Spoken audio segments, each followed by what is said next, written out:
지난 시간에 조선불교 유실론을 중심으로 만해 스님의 불교 개혁에 대한 아이디어를 말씀을 해드렸는데, 이번 시간에도 이어서 먼저 조선불교 유실론에 대한 말씀을 몇 마디 더 드리고 그 다음에 만해 스님의 여러 가지 활동에 대한 말씀을 더 드리려고 합니다. 그 다음에 이제 이분이 주장했던 것은 뭐냐면, 우리 불교가 이제 생산불교로 전환해야 되겠다라고 하는 말씀입니다.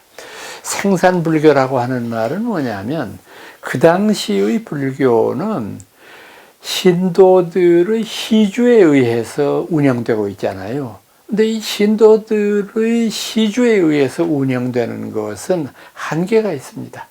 절이 먹고 사는 데에는 뭐 참 어려움은 있지만은 그럭저럭 해결할 수 있을런지 몰라도 불교 발전을 위해서 뭔가 사업을 하기에는 역부족이거든요. 그러니까 이런 일을 방지하고 불교가 자신의 본래의 목표를 달성하기 위해서는 우리 불교도 생산적인 일을 해야 된다.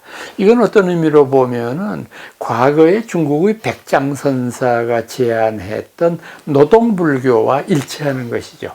우리 스님들도 수행과 더불어서 생산적인 일을 함으로 말미암아 많은 이 사회에 도움도 주고 불교의 살림에도 도움이 되는 이런 일을 해야 되겠다라고 하는 생산불교를 주창하게 되는 것이죠. 그 다음에 또 이분은 독특한 주장을 하는 것이, 주지 임용은 선거에 의해서 해야 되겠다라고 하는 주장입니다. 주지 선거에 대한 필요성인데, 이건 당시로 봐서는 파격적인 일이었을 거예요. 만해 스님의 시대로 봤을 때에는. 왜냐하면 근대 사회에 이르기까지 사찰의 주지를 임명하는 것은 그 사찰의 요새는 그저 회주라고들 많이 부릅니다만은 그저 선종 사찰인 경우에는 조실이라고 부르지 않습니까? 사찰의 제일 큰 어른, 그다음 행정적인 책임을 맡고 있는 주지는 주로 조실이 임명하는 거죠. 여러 사람들의 의견을 다 들어가지고 누가 제일 좋겠다라고 해서 임명하면 아무 군소리 없이 대중들이 따르고, 이렇게 했던 것이 우리 한국 불교의 주지 임용의 전통이었는데, 여기 무슨 뭐 임기라는 게 따로 있을 것도 없고 그냥 뭐 경우에 따라서는 늙어 돌아가실 때까지 그냥 계속 하기도 하고, 뭐 또 비행을 저지르거나 이랬을 경우에는 1년 안에 쫓겨나기도 하고, 뭐 이래서 상당히 뭔가 정해진 법제도로서 주지의 선거와 주지의 권한과 임무가 결정되어 있는 것은 아닌데, 이거를 우리가 일정한 임기를 주어서 자유민주주의 국가에서 시행하는 것처럼 주지를 선거에 의해서 우리가 하도록 하자. 그러니까 이것은 요즘의 우리가 생각하는 것과는 조금 다른 것입니다만은, 결국 그 당시의 선거라고 하는 개념은 사중의 여러 대중 스님들이 모여서 대중공사를 통해서 하자, 이 소리 아닙니까? 그러니까 그 사찰에 소속되어 있는, 그러니까 요즘에 이제 그 대한불교 조계종 같은 경우도 보면은 이제 사찰의 주지를 선출하는 방법을 어떻게 하느냐 하는 거를 가지고, 또 종회의 경우도 마찬가지입니다만은 이걸 선출하는데 본산 주지들이 들어가고, 그 다음에 사찰에 있는 이제 아무나 다 들어올 수는 없으니까 사중 스님들 중에서 조금 중견 이상 되는 사람들 만을 넣고, 뭐 이제 이런 식으로 여러 가지의 당신들 나름대로의 합리적인 방안에 의해서 이제 선거인단을 구성을 합니다만은, 옛날에는 뭐 그런 개념이 있을 수 없으니까 사중 대중들이 모여 있는 대중공사를 통해서 정하자라고 하는 생각들을 했던 것 같습니다.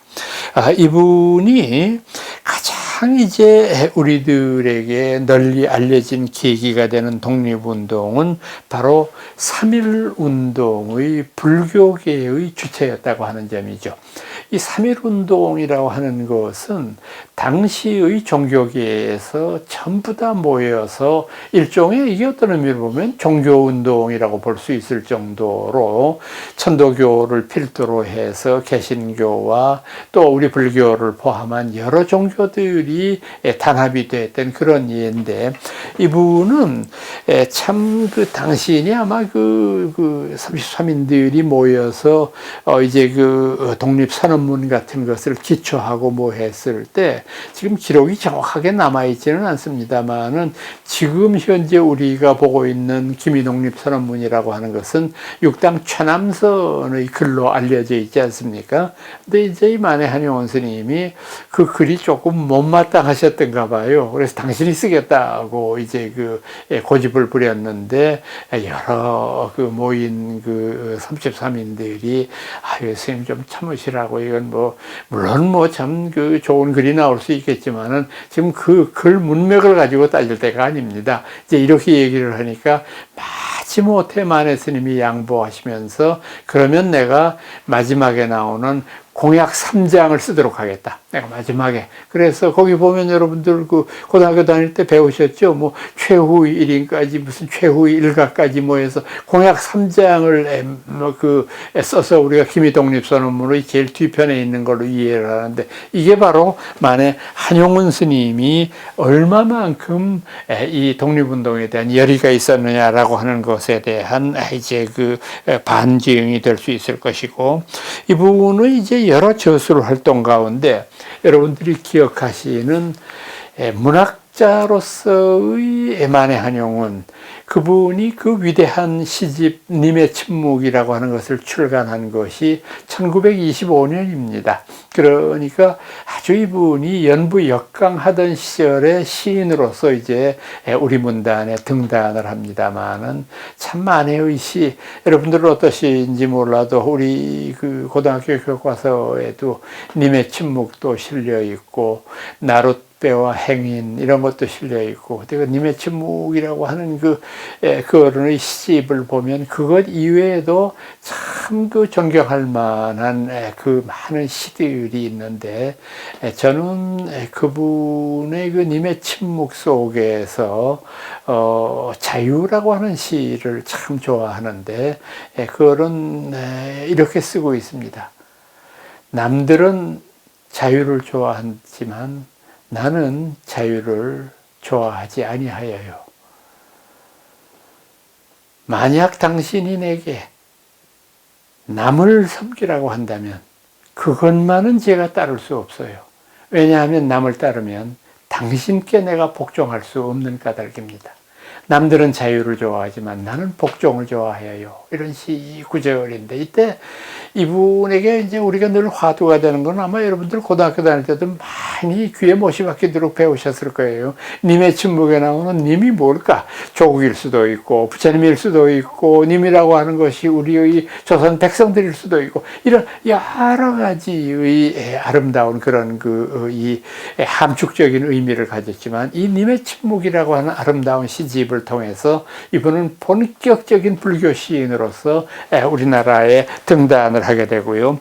1930년에는 월간 불교라고 하는 잡지를 창간을 했습니다. 그래서 몸소 여론이 주필이 되셔가지고 거기에서 많은 불교에 관련되는 논설들을 집필해서 불교의 현대화를 위해서 굉장히 많은 노력을 했던 분입니다.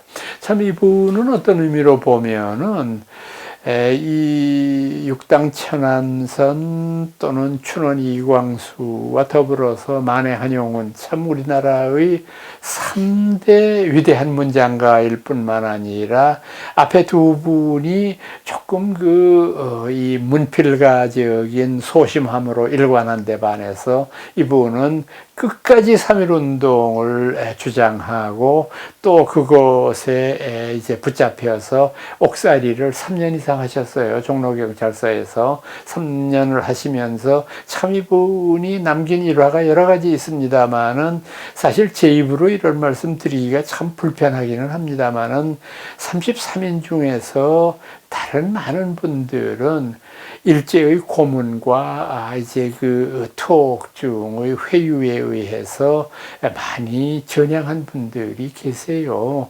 그런데 뭐 그걸 저는 비난하고 싶은 그런 생각이 있는 건 아니고, 이제 그럴 수 있겠다 하는 생각인데, 만에 한용운 스님만은 끝까지 변절하지 않았어요. 그 모진 고문과 그 회유를 뿌리치고 끝까지 항쟁의 그 발걸음을 멈추지 않으셨던 분이라고 자신 있게 말씀드릴 수 있습니다.